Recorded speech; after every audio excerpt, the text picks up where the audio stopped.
Hello and welcome to Sense and Sensibility, the Inflation Guy podcast.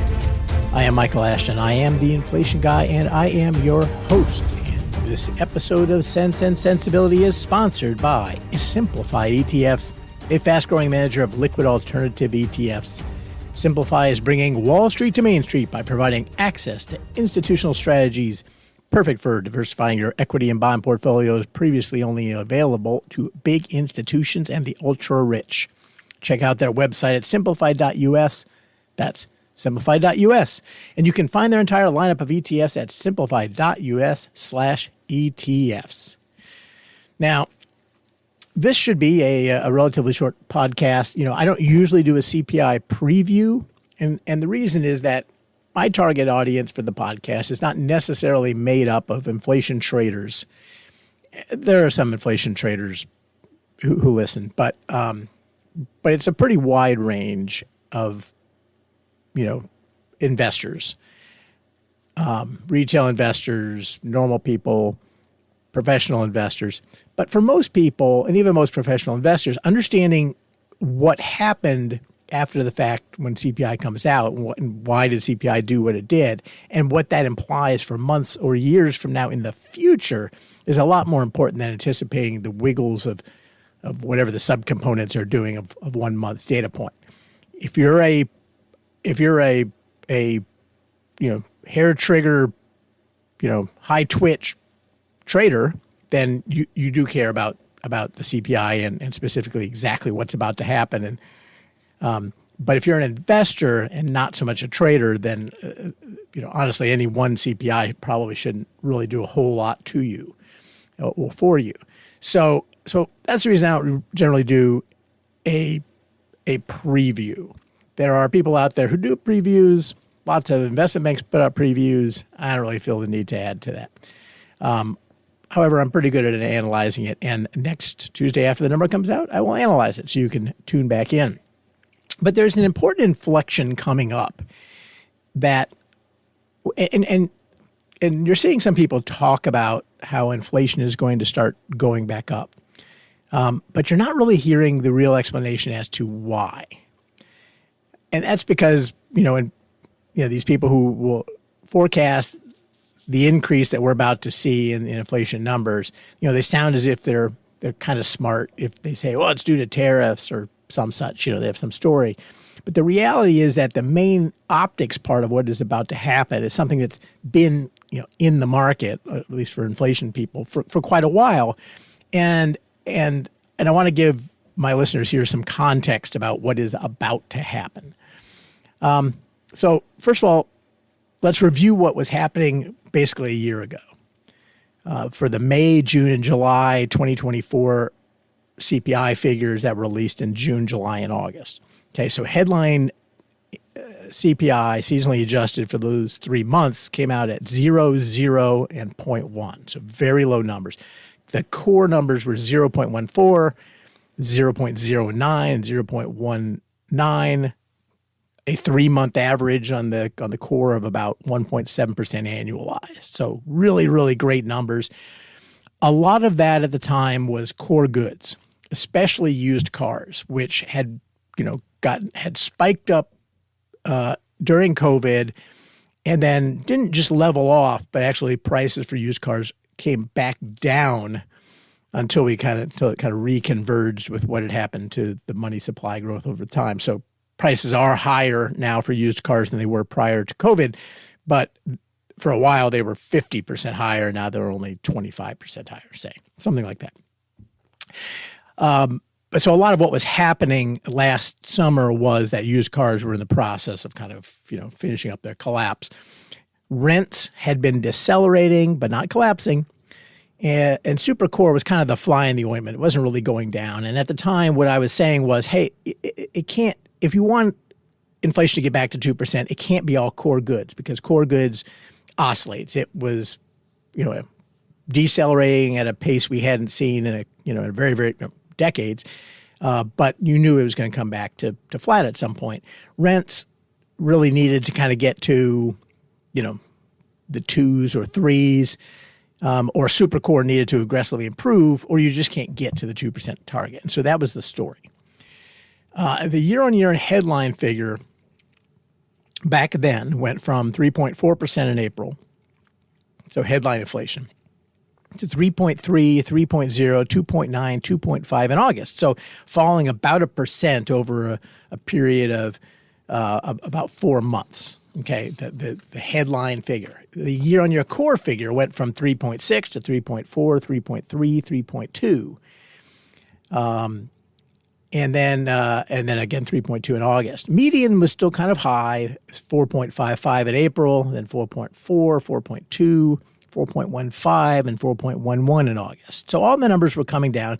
Median lagging behind the others, but core only fell 0.4. Headline fell about almost 1%, but clearly going down in a fairly short period of time over the summer. And then, of course, we know the Fed eased in September of last year in a very rare for a non-crisis period, 50 basis points for their first move. And at the time, it looked pretty obvious it was political. And looking back on it, it looks pretty obvious it was political because, yes, inflation was coming down, but it was coming down for all the reasons you knew were not presaging that we were going to go to 2% right away. Anyway, fast forward to today.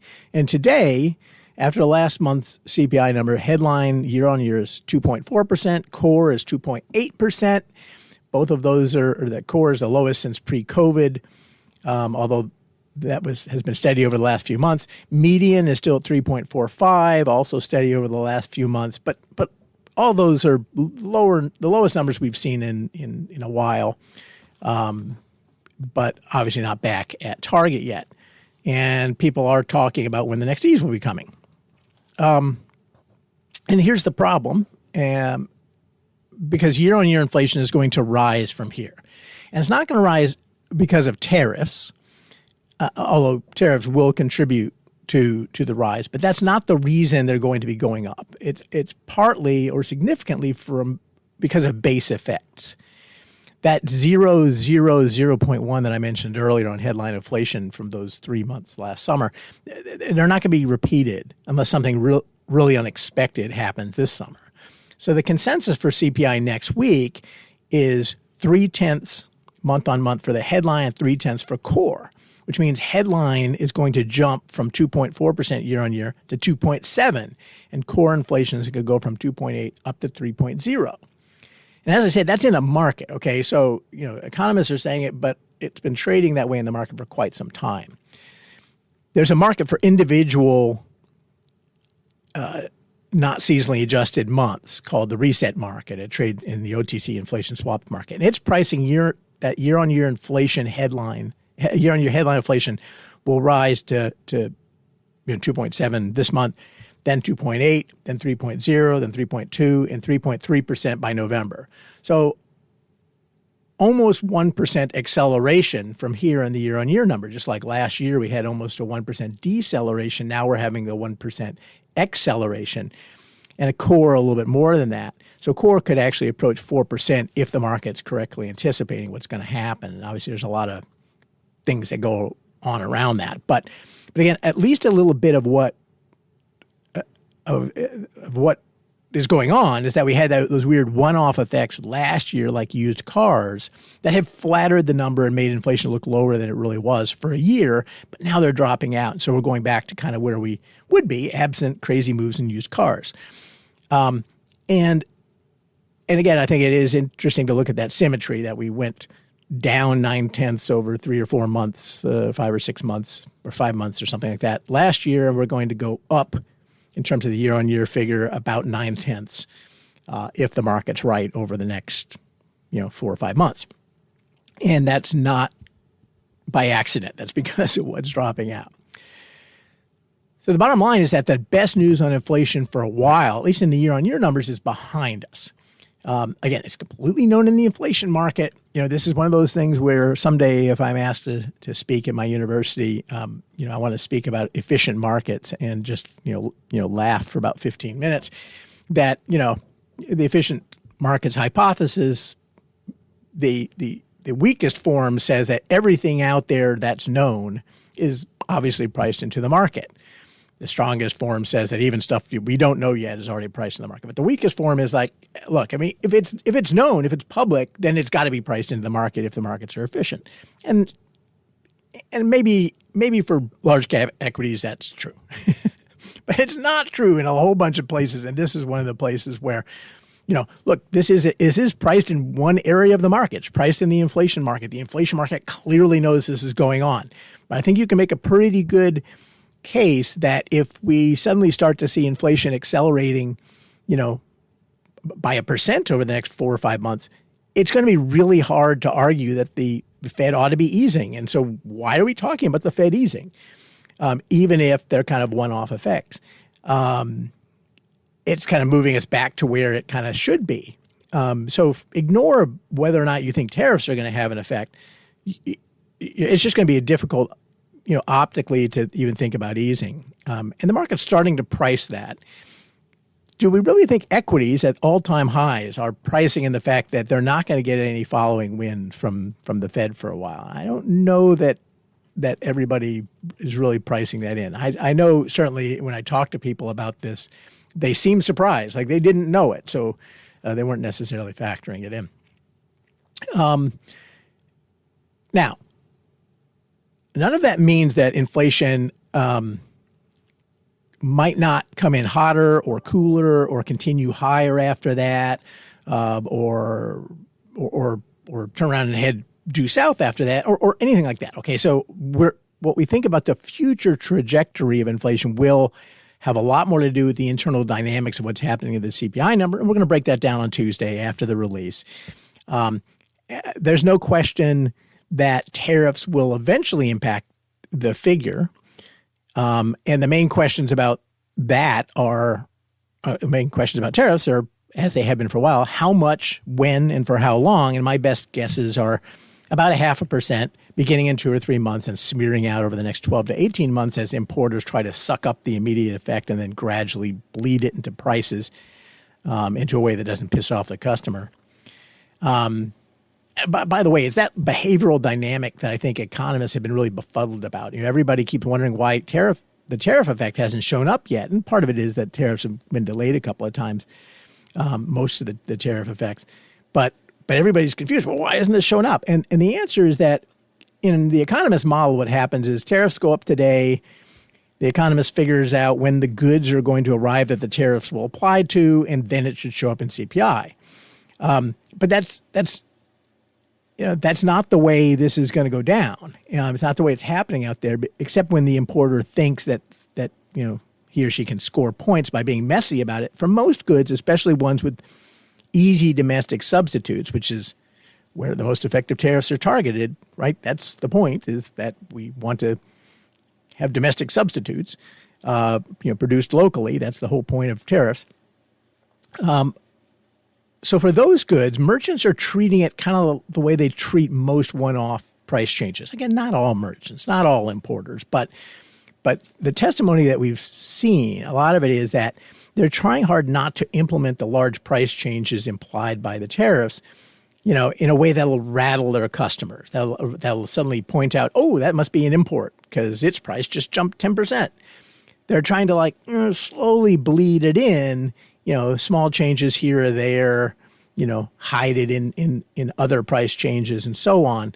Sometimes it's possible to do that. Sometimes it's not. But it's one of the reasons that it isn't happening mechanically the moment that tariffs go into effect and goods get here, that all of a sudden prices go up. That's the reason it's going to be smeared over a long period of time. And it'll be very hard actually to attribute some of that, a lot of it. It'll be hard to attribute it to tariffs because it'll look like any other price increases. Again, that's not what's happening. That's not a lot of what's happening, I think, in sort of the expectations of the next 3, 4, 5 months about what's going to happen to year on year. A lot of that's simply base effects, and you should just be aware of it. And that's all I really wanted to talk about was making you aware of the context, making you aware of what the base effects are going to do. And so even if we get an attractive month-on-month number, then you're still going to see year-on-year go up. And so as always, we will look at we'll try to track median where those things don't affect it, don't have as big an impact, and we'll break down, exactly what's going on inside the number to see how much we should care about what. So this discussion today isn't really about this month's number, this month's CPI, but I wanted to give you that context for what is coming up and therefore how the inflation conversation is going to evolve. But that's all for today's podcast. Please like the podcast, subscribe, refer others, contact me at inflationguy@enduringinvestments.com. The blog is free at inflationguy.blog. Visit Enduring Investments if you need help with diagnosing, treating an inflation problem. If you'd like to become a client of the Inflation Guy, that's the way to do it. Go visit Enduring Investments. But most importantly, defend your money. And if inflation is coming for you, remember, you know a guy.